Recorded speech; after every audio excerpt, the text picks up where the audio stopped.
bersamaan daripada yang angkatan pertama. Angkatan pertama dulu waktu itu tahun 2014 mengawalnya di Medan dan Binjai karena ada ini toko saya di sana kan.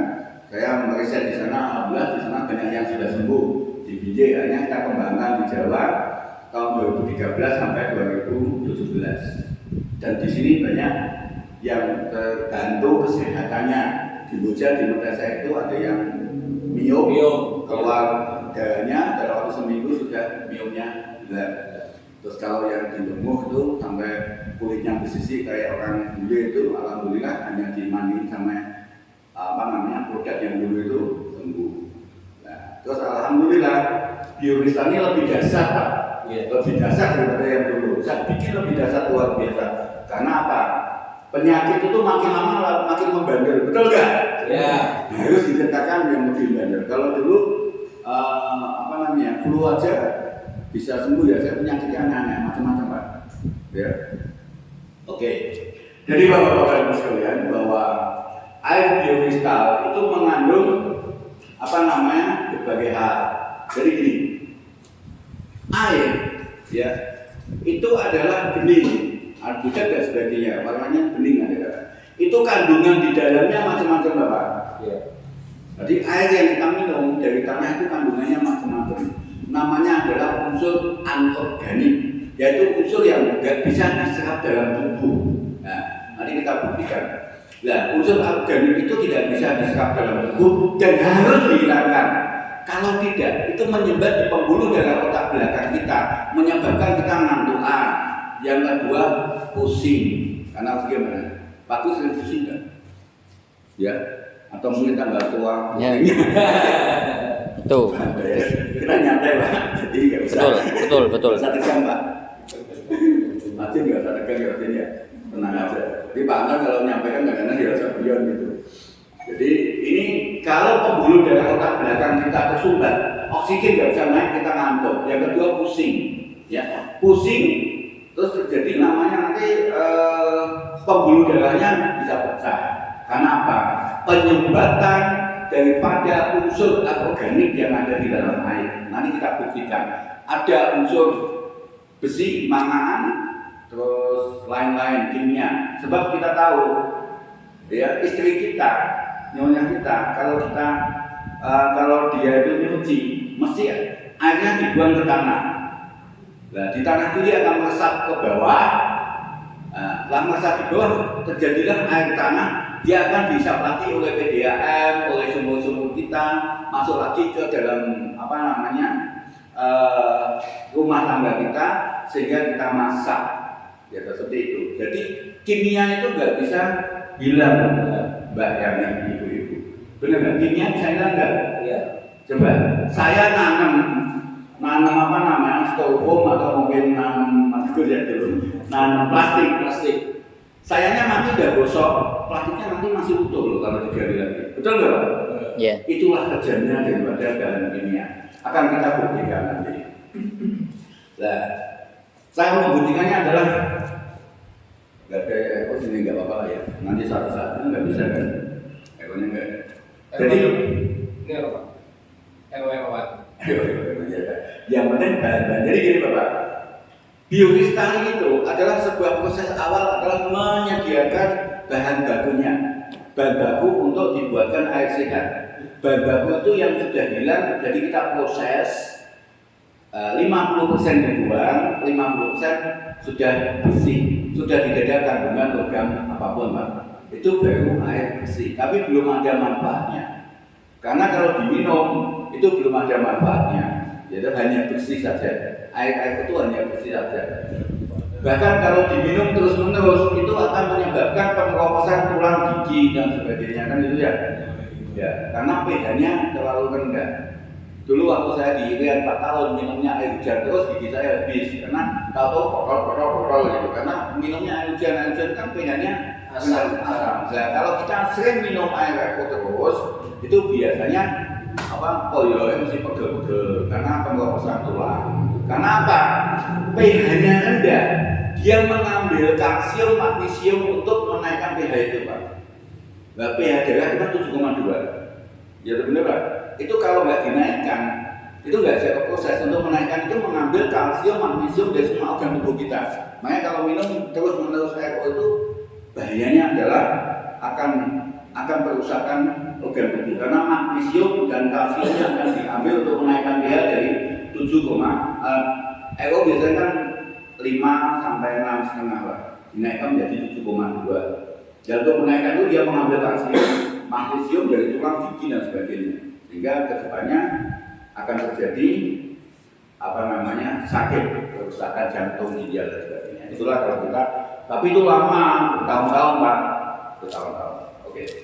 Makanya bapak-bapak dan ibu sekalian, setelah air yang bersih itu, saya lewatkan namanya batu-batuan vulkanik yang mengandung energi yang kuat sekali. Ya, energi itu kayak contoh listrik kabel itu dilihat ada listriknya, kelihatan nggak Pak? Enggak. Nah dipegang gitu enggak? Terus. Ya. Itu ada namanya medan magnet Pak. Ada medan magnet ya. Jadi kalau kumparan dialiri sebuah listrik terjadilah medan magnet. Nah itu medan magnet. Bioenergi batu yang dari Jepang itu mengandung gerak gaya magnet juga. Jadi mengandung kayak gaya gitu loh. Jadi kayak listrik tadi Pak. Nah fungsinya apa? Fungsinya adalah untuk mengencerkan darah kita kental, terutama teman-teman yang kecapean, ya, olahraga berlebihan, terus yang punya penyakit kencing manis, itu juga akan darahnya kental. Begitu darah kental, dia otomatis sirkulasinya akan pelan, sehingga yang orang kencing manis biasanya kan lemes ya, gampang capek gitu. Nah, makanya bioenergi yang ada itu bisa mengencerkan darah, mensirkulasinya lebih cepat, sehingga orang tersebut menjadi bertenaga, staminanya ada. Jadi saya pernah demo ini di salah satu teman di Jepara ngomong bahwa itu adalah sulapan bukan. Ini fakta, karena begitu minum air bioenergi itu adalah darahnya encer.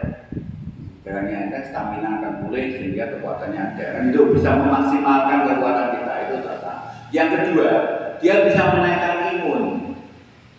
Jadi kalau ada teman-teman di sini ada yang pakai kalung, gelar, yang pakai bioenergi harganya 2 juta, 3 juta, itu ada nggak? Pernah lihat nggak Pak? Ya. Sama, cuman aku turunnya kilonan dari hotel ya. Tidak tak sundui dari kalung enggak. Kan itu bisa disundui, bisa dijual dari kalung dari itu. Nah saya belinya kilonan tak masker di mesin kan gitu. Iya.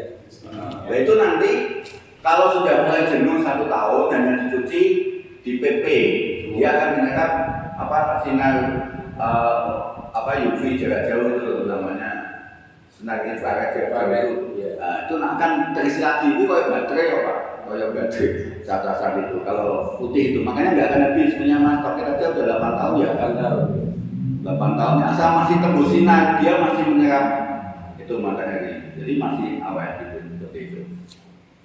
Nah setelah melewati bioenergi, saya kasih lagi namanya bioinfrared. Itu fungsinya apa? Membersihkan pembuluh darah. Dia mempunyai kekuatan infrared sekarang luar biasa. Dulu zaman tahun 45 dipakai oleh Hitler ya, senjata rahasia itu Pak ya, infrared itu Pak. Infrared itu sangat luar biasa itu. Jadi kalau tekanan tinggi bisa mematikan orang tembus, nggak kelihatan Pak. Infrared. Dan ini saya beli batunya harganya lebih mahal dari Jepang juga. Dan batu itu adalah batu vulkanik gunung berapi yang dipadatkan. Kadang-kadang bahannya dari Indonesia Pak, dibawa ke Jepang, diproses balik lagi di Indonesia. Pinter.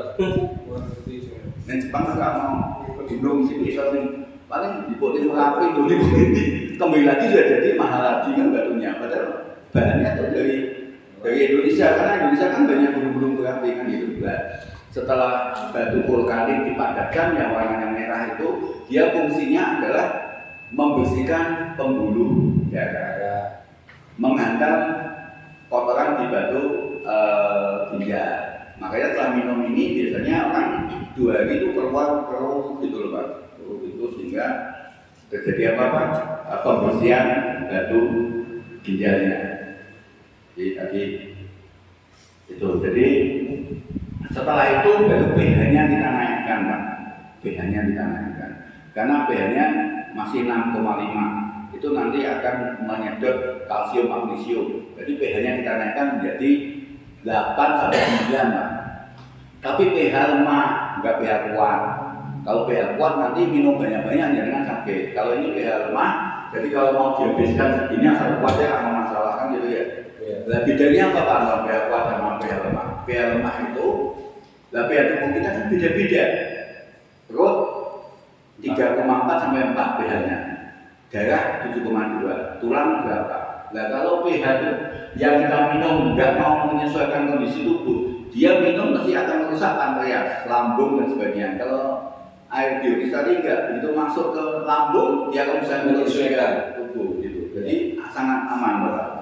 Dan ini yang menang saya pada saat saya menangkan pemasangan mesin di Hotel Semesta Semarang punya Pak Wanto. Pak Wanto adalah ketua haji ya Jawa Tengah. Pak Wanto itu yang punya Hotel Semesta, yang punya sekolahan semesta di Gunung Pati. Itu saya demonya dikumpulkan dokter ahli staf-stafnya kan gitu. Saya demo. Saya ingat dekat Milagros. Kalau Milagros itu maaf ya, itu airnya pH-nya kuat. Jadi kalau diminum nggak bisa berubah menyesuaikan kondisi tubuh. Dan saya bisa membuktikan bahwa air kita bisa menyesuaikan kondisi tubuh sehingga dia langsung DP 40 juta pada saat itu langsung ditransfer tempatnya langsung bikinkan. Kalau dengan ke Hotel Semesta di pojokan ada depot air itu punya saya, yang bikin saya itu. Hotel Semesta yang di depot itu punya kuning Pak Wanto yang aneka ilmu langsung seperti itu. Itu prosesnya kita mempresentasikan itu ada dokter, ada staf, isinya macam-macam Pak. Tapi namanya kita MLM kan juga biasa kayak gede Pak. Bener gak biasa presentasi itu nggak takutnya gitu. Prinsip saya adalah nggak gede orang pokok juga segini ngono Pak ya. Kalau belum nyampe sini kan belum rezeki Pak ya. Mungkin saya sampaikan aja ternyata dengan seperti itu lolos-lolosan ya. Akhirnya langsung DP 40 juta. Harganya pada saat itu kita jual satu mesinnya 75 juta Pak. Pada saat itu karena sudah terkenal kan. Nah kita di biologis tadi itu kita ngawalnya dari 36 juta, lebih murah daripada kanun butter. Gitu. Oke. Setelah pH-nya kita naikkan, kenapa pH itu dinaikkan Pak? Karena apa? pH tubuh kita adalah 7,4. Kalau pH-nya rendah, itu nanti juga bisa merusak sel-sel dalam tubuh kita. Gitu? Tadi saya ceritakan seperti itu. Ini yang ngomong ada dokter Janto yang dokter dia. Itu makanya pH-nya harus naik. Jadi kalau pH-nya naik, itu yang paling cepat penyembuhannya adalah kanker dan mio. Karena di Purwodadi itu Mbak Dina, gitu, itu kanker payudara. Karena saya masuk ke rumahnya aja baunya minta ampun, sudah ditariaki lama, nggak sembuh-sembuh. Yang satu udah hilang, yang satu udah keluar itu kan, itu buruk Pak. Suaminya sampai meninggalkan, itu kan, jadi meninggalkan, nggak tahu nggak cerai apa meninggalkan gitu. Terus Mbak Dina hanya minum habis berapa galon ya, 4 galon apa bagus ya, 4 ya. Itu akhirnya kering, sembuh. Sehingga di Purwodadi penjualan dagangnya adalah dari Mbak Dina. Itu Mbak Dina itu yang di brosur ada itu adalah dulu penyakit ini apa namanya? Kanker payudara. Kanker payudara yang sembuh. Habis itu jadi cantik lagi. Jadi cantik lagi, putih, bersih gitu kan. Sehat. Suaminya datang nggak mau dia. Dia hanya dapat istri orang Mojokerto, pengusaha sepatu, kaya.